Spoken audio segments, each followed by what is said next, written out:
जी, तमाम लोगों को वेलकम कहता हूँ, खुशामदीद कहता हूँ। और एक और गलती जिसका जिक्र आपके सामने करना नहायत ही ज़रूरी है, वरना इस गलती को ना समझेंगे आप अगर ना समझ सके तो आप कभी कदम आगे बढ़ा ही नहीं सकेंगे। जिस तरह इंसान की तबीयत होती है, जो कि उसके नाम के पहले हरूफ या उसके नाम में आने वाले लफ्ज़ों के ज़्यादातर मजमुआ या फिर उसके खाने की वजह से वक्ती तौर उस पर अफेक्ट होना या किसी वाक़े या किसी साने के ज़ेर असर होने की वजह से उसकी तबीयत बन जाती है। और वो एक्सप्लेन करने के लिए मैं आपके सामने रखूंगा कि जैसे आग, हवा, मिट्टी और पानी इंसान का हिस्सा है, मगर इंसान पे वैसे तो ज़िंदगी के मुख्तलिफ हालात में ये मुख्तलिफ तबीयतें एक वक्त में असरअंदाज होती रहती हैं, मगर एक इंसान की बुनियादी तबीयत होती है जो कि उसका हिस्सा होती है, जो कि उसके नाम के पहले हरूफ या उसके नाम में ज़्यादातर अल्फाज का मजमुआ या खाने की सूरत में भी, क्योंकि ये चीज़ बड़ी इंपॉर्टेंट है खाने की, और दूसरा किसी वाक़े साने की वजह से उसकी तबीयत का हिस्सा हो जाती है और वो उसकी तबीयत बन जाती है। वो इन्हीं अनासर में से तबीयत का हिस्सा होती है, जैसे आग, हवा, मिट्टी और पानी है। ठीक उसी तरह हर जगह पे, हर मजहब में, हर मसलक में जो चीज़ें पढ़ने के लिए इस सफ़र में दी जाती हैं, करवाई जाती हैं, चाहे वो हरूफ हों या इसम हों, उनको भी हिस्सों के लिहाज से 4 हिस्सों में तकसीम किया गया है। आग, हवा, मिट्टी और पानी, ये उनकी तबीयतें बताई गई हैं, समझाई गई हैं। तो जब पढ़ने का आप इरादा करते हो, उसकी शुरुआत करते हो, और अगर आपकी तबीयत फॉर एग्जाम्पल अच्छी है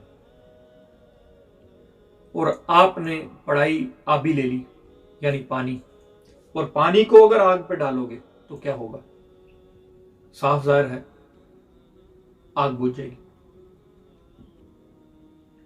ठीक इसी तरह जमीन के लिए शुरुआती स्टेज में पानी बहुत अहम चीज है, लेकिन एक लिमिट के तौर पर, एक लिमिटेड क्वांटिटी के तौर पर वो बहुत जरूरी है। ज़रूरत से ज़्यादा भी हो जाए तो सैलाब की शक्ल इख्तियार कर लेता है, और अगर सैलाब की शक्ल इख्तियार कर ले तो आबाद ज़मीनों को भी बर्बाद कर देता है। ये नुक्ता याद रखें। लेकिन ज़मीन के लिए कहा जाता है आमतौर पर कि पानी ज़रूरी है, और हवा को उसके अपोजिट भी कुछ लोगों ने बयान किया है, लेकिन ऐसा हरगिज़ नहीं। एक मुद्दत, एक यानी अरसे के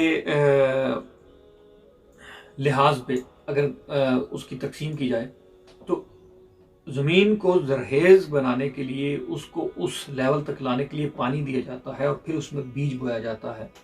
हल चला के सारा कुछ करके बीज बोया जाता है। लेकिन फसल जब पकने की ज़रूरत हो तो उसको 2 चीज़ें दरकार होती हैं, एक हवा और एक तपश। तो लिहाजा ज़मीन के लिए, यानी ज़मीन से ही निकली हुई चीज़ जो कि उसका ही हिस्सा होती है, जो फिर जाके ज़मीन से, ज़मीन की यह खूबी है, जो भी चीज़ ज़मीन से जाती है ज़मीन में वापस लौटती है, और ज़मीन में ये ताकत है कि नए सिरे से ज़िंदगी अता करना। तो इसीलिए एक मुकाम पे जाकर उसी ज़मीन के हिस्से को हवा और आतिश की ज़रूरत होती है, लेकिन उसकी तबीयत को उस वक्त उसका हालत बेहतर समझता है, इसलिए वो चला देता है, वो देता है, और पकती हैं फसलें, हम खाते हैं, मजा लेते हैं। तो लिहाजा पढ़ाइयों में भी इन चीजों का तकसीम या इन चीजों का उस टाइम के लिहाज से करना बड़ा कारआमद होता है। अगर आपने अपनी तबीयत के मुखालिफ पढ़ाई ले ली और लफ्जों के मजमूए का अगर आपने गलत इस्तेमाल कर लिया, जो कि अक्सर लोग करते हैं, और उनके एग्जाम्पल आपके मोहल्ले में, आपके गांव में, आपके शहर में आपको मिलेंगे। शुरुआत में ही पढ़ाई अपनी तबीयत के अपोजिट ले ली तो शुरू में ही आप पागलों जैसी बातें करना शुरू कर देते हो, दिमागी तौर पर हिल जाते हो, बहकी बहकी बातें करते हो, अजीब तरह की चीज़ें दिखती हैं, वो आप अजीब कश्मकश में चले जाते हो। ये सब इस वजह से होता है कि आपकी पढ़ाई आपकी तबीयत के लिहाज से ठीक नहीं। और दूसरी गलती उसमें जिसका सबसे ज्यादा मुर्तकिब, और मैं समझता हूं कि वो आपसे कम आपके उस्ताद की ज्यादा गलती होती है, कि उस पढ़ाई के साथ उसको परहेज ना बताया जाए। परहेज बताना बहुत जरूरी है। जैसे आग एक एलिमेंट है, आग का इस्तेमाल आप कर सकते हो, लेकिन जमीन के साथ तो बीज का जोड़ जोड़ना जरूरी है। लेकिन आग अगर आपने इस्तेमाल करनी है तो आग पे पकने वाली हर चीज में परहेज जरूरी होगा। सबसे पहला परहेज, अगर आग पे आपने गोश्त पकाना है तो उसके साथ एक लिमिटेड दूरी होती है। आग में नहीं रख सकते, जल जाएगा। थोड़ी सी दूरी होगी जिससे उसको लिमिटेड उसकी हरारत मिलती रहे ताकि वो पक जाए। और दूसरी चीज, अगर आपने कोई चीज बनानी है और वो आग पे बनानी है तो एक बर्तन जो उसका परहेज है ताकि उस तक लिमिटेड हरारत जाए, तो वो आपको जो है तब फायदा देगी। तो इसलिए ये तबीयतों का हमारे जिंदगी में बहुत ही सख्त अमल दरामद है, और इन्हीं तबीयतों के जेर असर हम रहते हैं। और इस मुकाम आप चाहे जैसे भी हो, जिस तरह भी हो, जिस वजह से भी इस रास्ते में कदम रखो, लेकिन शुरुआती मुकाम पर बहुत जेर गौर रखने वाली चीज है ये कि तबीयत के लिहाज से पढ़ाई हो। अगर तबीयत के लिहाज से नहीं होगी तो शुरू में ही मसला पैदा हो जाएगा, और आप शुरुआती शख्स होगे, आप शुरुआती बंदे होगे, और आपकी तबीयत अजीबो गरीब मराहल से गुजरती हुई बड़ा ही बिगाड़ पैदा कर देगी। और एक मेरी सबसे इल्तमास है, अर्ज है कि मेहरबानी करें, अगर तबीयतों में फ़र्क महसूस करें उस पढ़ाई के लिहाज से खराबी, तो पढ़ाई या तो छोड़ दें या उस्ताद से रब्ता करें। और उस्ताद हजरात से भी ये इल्तिजा है कि परहेज का इस्तेमाल ज़रूर करवाएं, और दूसरे नंबर पर तबीयत को देख के दें, वरना एक दफ़ा बिगड़ी हुई तबीयत बड़ा ही कम वापस आई, क्योंकि ये माइंड में ऐसी ऐसी चीज़ें हैं, अगर हिल जाए एक चीज़ तो बड़ा मुश्किल हो जाता है उसको वापस लाना। आपका तो जाता कुछ नहीं, हमारा क्या नुकसान है, लेकिन उस बंदे का मसला फिर ठीक नहीं होता, तो वो काम से जाता है। तो लिहाजा परहेज जो है वो भी करना लाजमी है, और तबीयत के लिहाज से पढ़ाई का चुनना बहुत जरूरी है। और एक चीज मैं अर्ज कर दूं, जो कि अल्लाह ने हर एक चीज में कुछ सहूलतें रखी हैं, कुछ खास चीजें रखी हैं, कुछ चीजें डिफरेंट तरीके से उसने उनमें असर रखते हुए उनका इस्तेमाल भी बताया। फॉर एग्जाम्पल, जैसे पत्थरों में, ये भी आपको बताऊंगा मैं, पत्थरों का इस्तेमाल भी बताऊंगा, पत्थरों का कौन सा पत्थर कौन पहन सकता है, किस तरह, ये सारी चीज़ें बताने वाली हैं। लेकिन इसके पीछे जो है ना, वो कोई इस तरह का मकसद नहीं है कि पत्थर का कोई और इसके पीछे मकसद हो। सिर्फ यही मकसद है कि आपको नॉलेज और इल्म के हवाले से आपको पता चलता रहे चीज़ों का। मेरी ये ड्यूटी है, मेरा बिल्कुल हर मकसद हरगिज़ नहीं है कि हर कान तक ही मेरी आवाज़ पहुंचे। मेरी ड्यूटी है अपने मुंह से इन अल्फाजों को निकाल देना, किसी के कान तक पहुंचे, किसी के दिमाग तक दस्तक दे, किसी को समझा सकूं या नहीं, लेकिन आसान से आसान तरीका समझाने का निकालना ये मेरा काम। तो लिहाजा जैसे पत्थरों में से कुछ पत्थर ऐसे हैं जिनको कोई भी पहन ले मसला नहीं होता, इसी तरह पढ़ाइयों में भी कुछ पढ़ाइयां हैं जिनको कोई भी कर ले, वो तबीयत के लिहाज से कुछ इस तरह मसला क्रिएट नहीं करती, क्योंकि उनमें हर तबीयत होती है, हर एलिमेंट होता है, लेकिन वो अफेक्ट नहीं करती।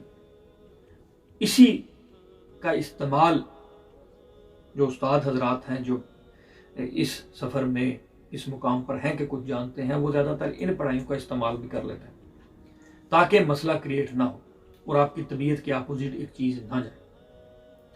तो उनका पढ़ाइयों का इस्तेमाल करना सेफ एंड साउंड होता है किसी मसले के लिए, क्योंकि मसले की गरज से किसी पढ़ाई का इस्तेमाल करना एक अलग चीज़ है। लेकिन मेरा मकसद यहाँ रूहानी सफ़र, स्पिरिचुअलिटी के लिहाज से बयान करना है। तो लिहाजा तबीयतों के लिहाज से एक चीज़ मद्देनजर रखें कि तबीयत के मौजू चीज़ का इस्तेमाल करें और पहले तबीयत को समझें। यह भी मैं एक इंशाल्लाह मेरी कोशिश है कि इस पे भी एक तफसील बयान करूं और एक अलहदा प्रोग्राम करूं कि तबीयत को समझें कैसे, तबीयत को जाने कैसे और अपनी तबीयत को समझ के उसका इस्तेमाल कैसे करें, क्योंकि अगर आप जब आप तबीयत को समझ लेंगे तो फ़ौरन उसके फ़ायदे वाली चीज़ और उसके अपोजिट चीज़ आपकी समझ में आ जाएगी। तो लिहाजा वो मैं अलहदा प्रोग्राम करूँगा कि तबीयतों को जाना कैसे जाए, समझा कैसे जाए और उनका इस्तेमाल किस तरह किया जाए। और दूसरी बात, परहेज़ किया जाए और बताया जाए। ये नाम के लिहाज से और बंदे की तबीयत के लिहाज से अलहदा होता है। हर एक का हर परहेज़ नहीं, हर एक के लिए हर इसम नहीं, हर एक के लिए हर लफ्ज़ नहीं, और हर एक के लिए हर ज़माना भी नहीं। ये भी याद रखें ताकि आपको इस बात की समझ आ जाए। हर एक का एक अपना ज़माना होता है, हर एक का अपना अरूज होता है, हर एक हर कंडीशन से गुजरता है। आप बचपन से लेकर बुढ़ापा देख लें तो हर एक का एक टाइम है, और एक टाइम के लिहाज और उसके अंडर आने वाली बुलंदी, पस्ती, एक्सपीरियंस, सब चीज़ें। तो लिहाजा हर चीज़ हर जगह थोपना बंद कीजिएगा, ना थोपिएगा, क्योंकि ये मसला होता है कि जो आमल हजरात हैं या इस सफ़र में जानने वाले लोग हैं, वो एक इसम पढ़ते हैं, उस इसम का इस्तेमाल उन पे खुल जाता है और वो इसम के सरार से कुछ किसी हद तक वो वाकिफ हो जाते हैं, और फिर होता यह है कि वही इसम सब पे चलाते हैं, और वही इसम सब पे चलाते हैं बगैर किसी की तबीयत समझे, बगैर किसी की तबीयत जाने और बगैर किसी को कुछ मेहनत करके देने की। तो लिहाजा थोड़ा सा समझ के देने की ज़रूरत है ताकि सफ़र में ख़राबी ना हो, फ़ायदा हो, बस। तो थैंक यू वेरी मच। आज के इस प्रोग्राम से मैं खुदा हाफिज़ कहूँगा। दोबारा नेक्स्ट प्रोग्राम में आपके सामने हाज़िर होऊंगा और फिर मज़ीद आगे क्या मिस्टेक्स होती हैं वो आपके सामने हाज़िर करूँगा। Thank you very much.